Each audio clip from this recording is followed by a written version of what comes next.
Puede que suene un poco extraño el encabezado de esta exhortación. En 1 Corintios 11, el apóstol Pablo escribió estas palabras. Porque los judíos piden señales y los griegos buscan sabiduría. Pero nosotros predicamos a Cristo crucificado. Para los judíos, ciertamente tropezadero. Y para los gentiles, locura. Mas para los llamados, así judíos como griegos, Cristo, poder de Dios y sabiduría de Dios. En muchas ocasiones predicamos sobre la cruz, sobre la expiación, la redención y las cosas que nuestro Señor Jesucristo llevó a cabo. También predicamos sobre las 3 cruces, incluyendo al ladrón en la cruz. La inscripción que fue puesta en el madero donde colgaron a nuestro Señor decía, había también sobre él un título escrito con letras griegas, latinas y hebreas. Este es el Rey de los judíos. Es un sermón. Porque si leemos de manera completa, Juan 19 nos dice, escribió también Pilato un título que puso sobre la cruz, el cual decía, Jesús Nazareno, Rey de los judíos. Y muchos de los judíos leyeron este título porque el lugar donde Jesús fue crucificado estaba cerca de la ciudad. Y el título estaba escrito en hebreo, en griego y en latín.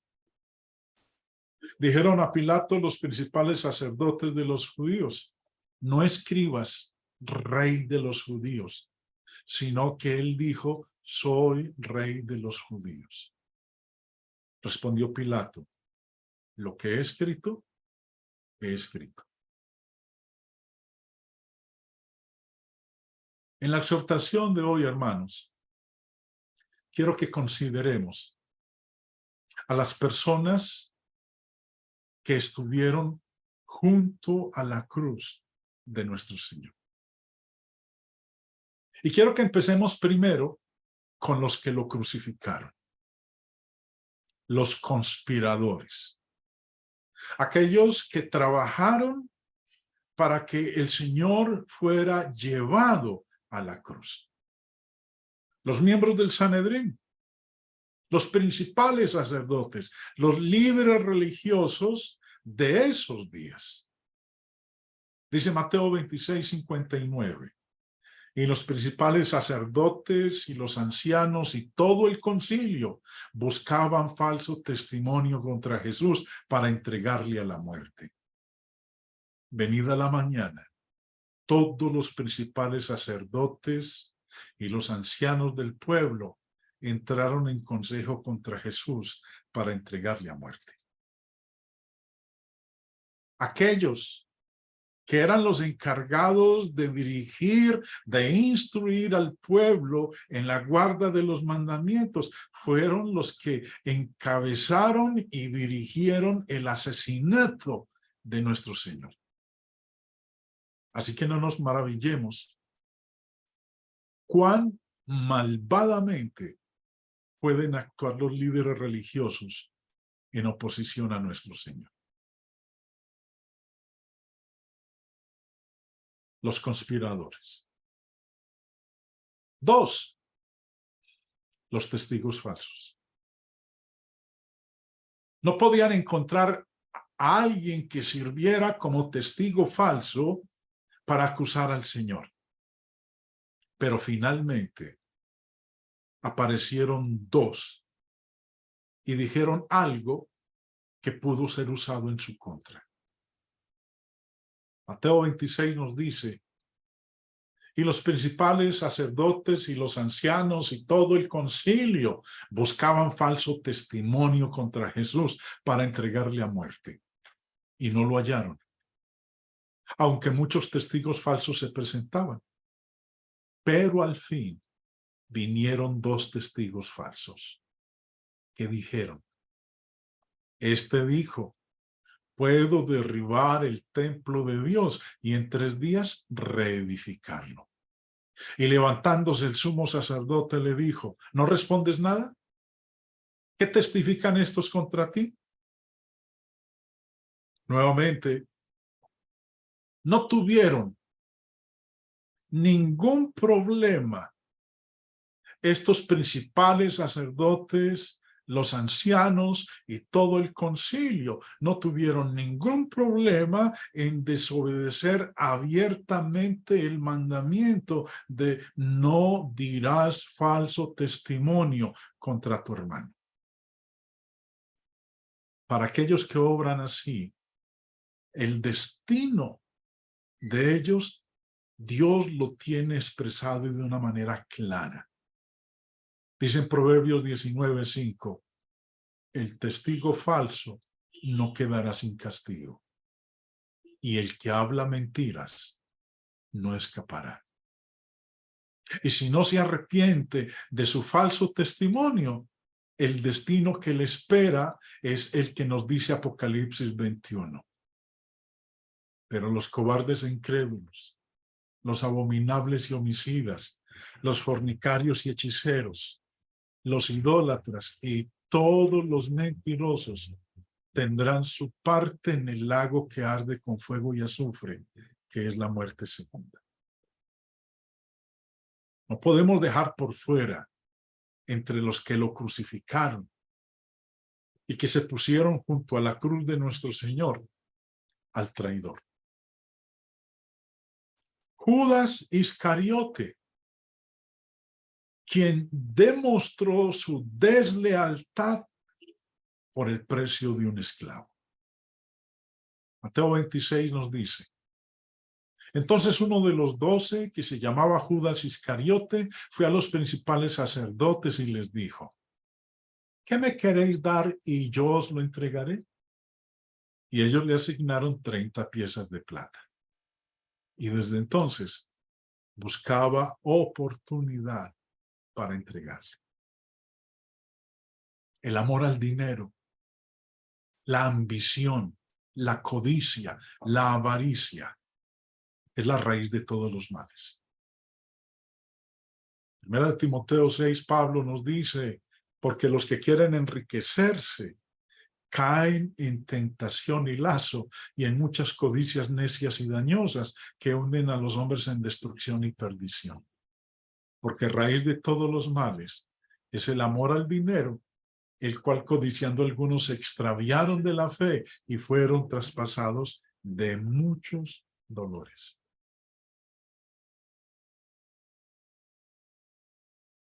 Cuando muramos, por antes de eso, mas tú, oh hombre de Dios, huye de estas cosas y sigue la justicia, la piedad, la fe, el amor, la paciencia, la mansedumbre.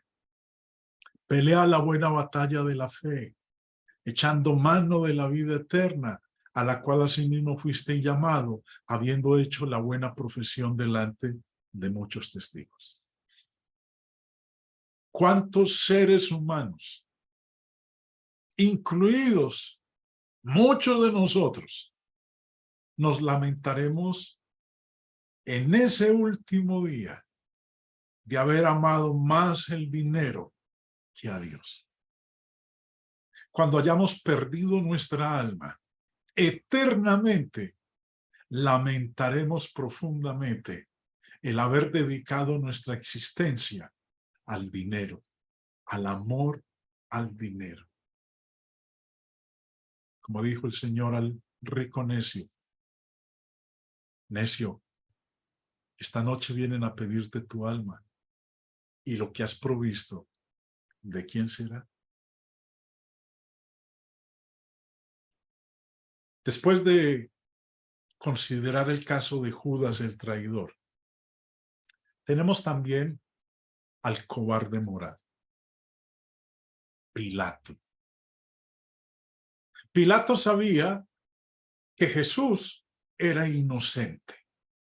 Mateo 27:24 dice, viendo Pilato que nada adelantaba, sino que se hacía más alboroto, tomó agua y se lavó las manos delante del pueblo diciendo, inocente soy yo de la sangre de este justo.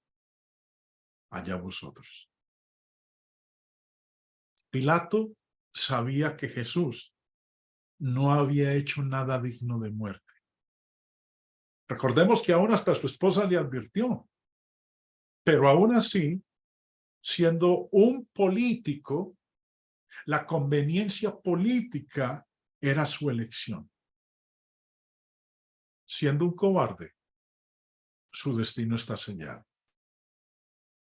Porque los cobardes no heredarán el reino de Dios. Siguiendo, están aquellos que simplemente hicieron el trabajo sucio. Los soldados romanos. Las escrituras no los dejan por fuera, los incluyen también. Cuando en el día de Pentecostés el apóstol Pedro dio el primer sermón del evangelio, los llamó a estos soldados romanos con estas palabras.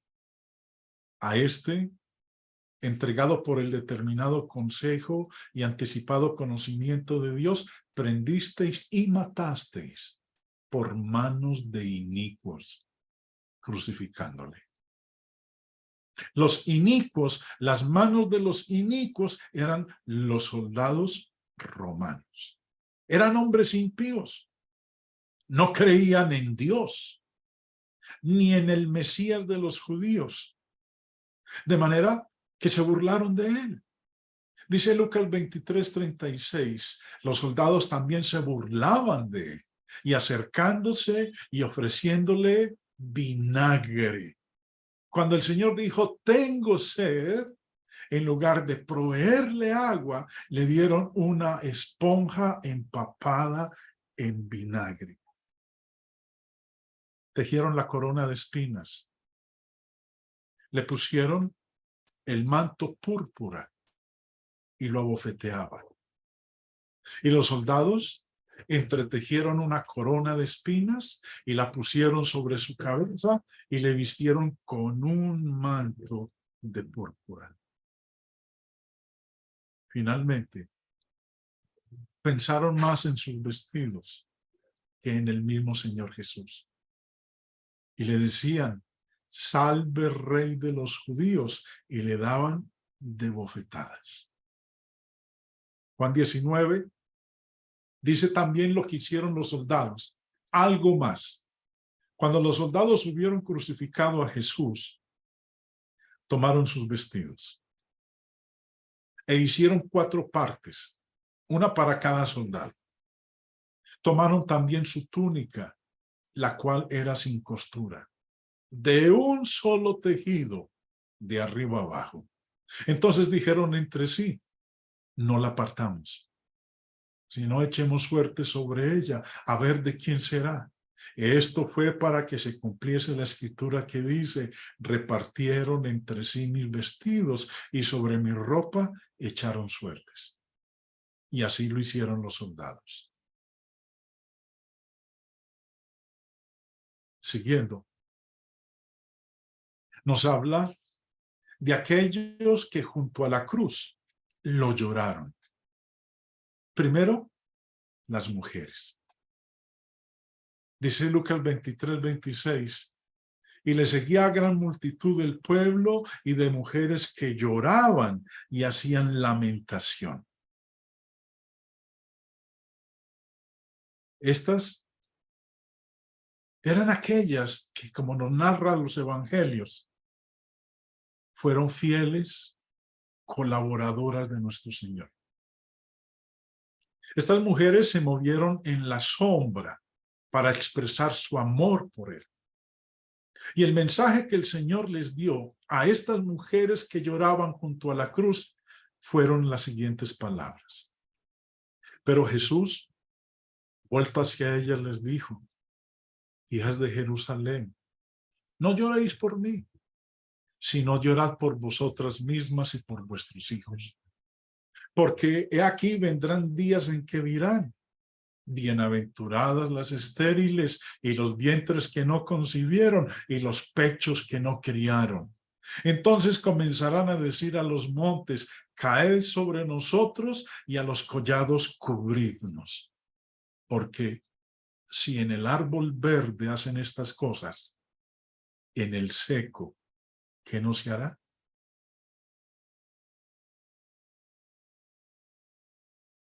¿Qué quiso decir nuestro Señor colgado en la cruz a estas mujeres con las palabras del verso 31?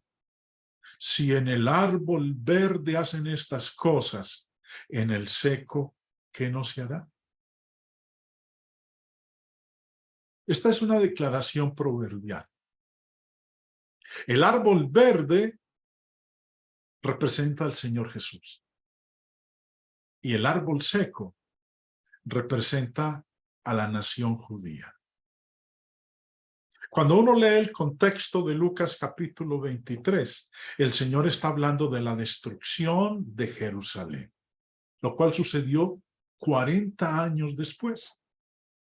Ahora, el significado aparente sería: si los romanos matan a Jesús, si en el árbol verde los romanos hacen estas cosas, me matan a mí, al santo, al inocente, ciertamente los romanos no tendrán piedad ni misericordia con el árbol seco, con la corrupta y rebelde nación judía.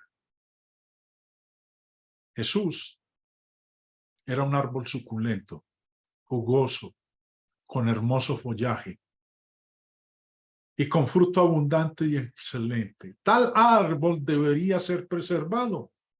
Pero si este árbol, Jesús, no fue perdonado, ciertamente el árbol seco y marchitado, la nación judía, sería cortado y derribado.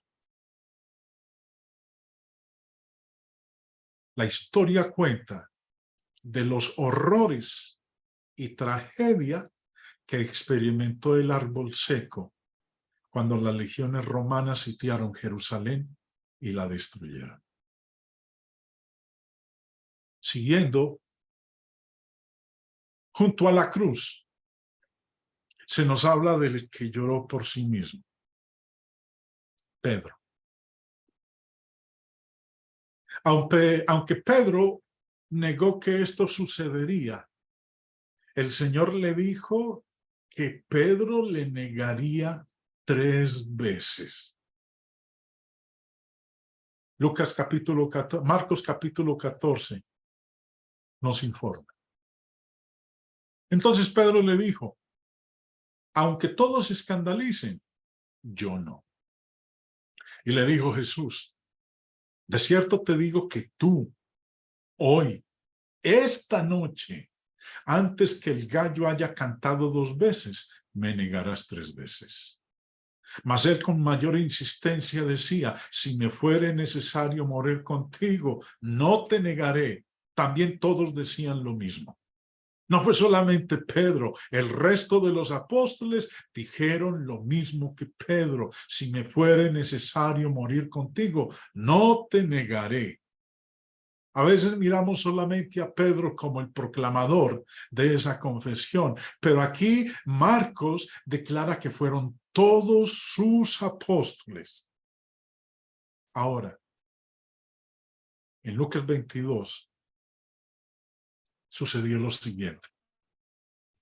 Entonces, vuelto el Señor, miró a Pedro, y Pedro se acordó de la palabra del Señor que le había dicho: antes que el gallo cante, me negarás 3 veces. Y Pedro, saliendo fuera, lloró amargamente. Hoy día, muchos de nosotros deberíamos estar llorando a los pies de la cruz por la misma razón. En los momentos en que hemos negado a nuestro Señor cuando deberíamos haber estado defendiéndolo, deberíamos estar llorando amargamente. Otro discípulo se puso junto a la cruz, Juan.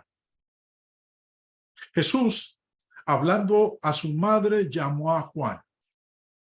Cuando vio Jesús a su madre y al discípulo a quien él amaba, que estaba presente, dijo a su madre: mujer, he ahí tu hijo. Después dijo al discípulo: he ahí tu madre.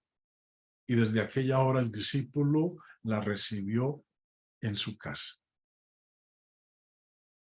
¿A quién más pudo haber encomendado esta tarea? Juan estaba presente. Él es el discípulo a quien nuestro Señor dio este importante trabajo. Y como dice el verso 27, desde aquella hora el discípulo la recibió en su casa. Hermanos, si estuviéramos presentes y junto a la cruz de Cristo, Él nos daría algo para hacer. Otro que estuvo junto a la cruz, el hombre que llegó a la verdad, el centurión. Este soldado romano vio lo que estaba sucediendo y exclamó. El centurión y los que estaban con él, guardando a Jesús, visto el terremoto y las cosas que habían sido hechas, temieron en gran manera y dijeron: verdaderamente, este era hijo de Dios. ¿Sí? Era y es el Hijo de Dios. Este es el Hijo de Dios. Este hombre, cuando vio lo que había sucedido, llegó a la conclusión de fe: este era Hijo de Dios. Regresemos a Juan y veamos lo que testificó. Y el que lo vio da testimonio. Y su testimonio es verdadero. Y él sabe que dice verdad para que vosotros también creáis. Juan registró detalles vívidos de la crucifixión. Su testimonio es verdadero y fue escrito ese testimonio para que usted y yo también podamos creer. Ahora, ¿le creeremos a este testigo que estuvo allí presente junto a la cruz? Cuando uno lee el Evangelio de Juan, lee de la predicación que él hizo acerca del Cristo crucificado, como el discípulo que estuvo allí presente junto a la cruz. 8 personas que estuvieron junto a la cruz. Y cada una de ellas tuvo algo que ver con ese día en particular, con ese viernes cuando el Señor Jesús fue crucificado. Finalmente, usted y yo son 7 aquellos que son atraídos a Dios por la cruz. Ahora, ¿qué de usted y de mí? Antes de que el Señor Jesús fuera colgado en la cruz, dijo estas palabras: y yo, si fuere levantado de la tierra, a todos atraeré a mí mismo. Y decía esto dando a entender de qué muerte iba a morir. La predicación de la cruz es lo que nos sigue atrayendo a nosotros, a Él. La cruz ala a las personas para que confíen en Él y le obedezcan. Si la cruz no tiene el poder para atraerme a mí a los pies del Señor, nada más lo hará. Mi Señor murió por mis pecados.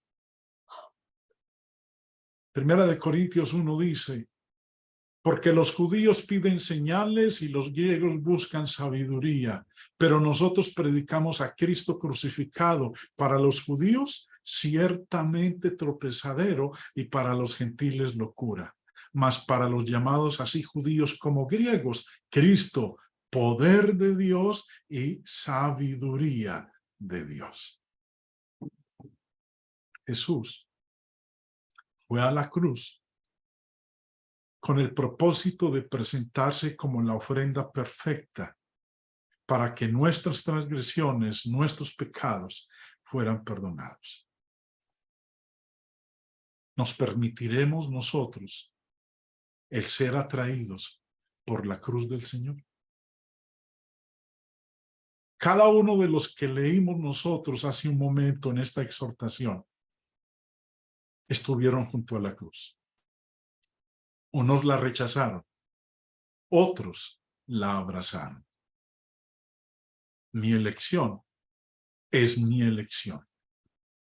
Cada uno de nosotros decidirá qué relación tendremos junto a la cruz del Señor. Dios les bendiga, hermanos.